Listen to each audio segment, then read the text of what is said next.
చెప్పమంటా.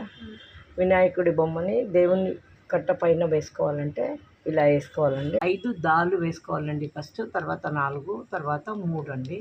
తర్వాత ఇలా వేసుకోవాలండి. ఇలా వేసుకొని కింద దా ఆకారంలో చుట్టేసుకోవాలండి ఇలా. ఇప్పుడు పైన ముఖం పెట్టేటప్పుడు మాత్రం ఇది ఇలా రావాలండి.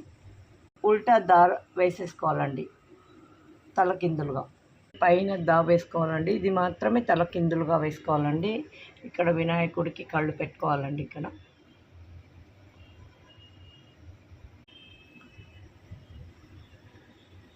పెట్టుకోవాలండి. ఈ దాలు కూడా ఇలానే పెట్టాలండి. ఉల్టా చెవులు వాళ్ళండి. 4 చేతులు వస్తాయండి. వినాయకుడు పీట కింద ముగ్గు వేసుకున్నామండి. వినాయకుడి బొమ్మ రెడీ అండి.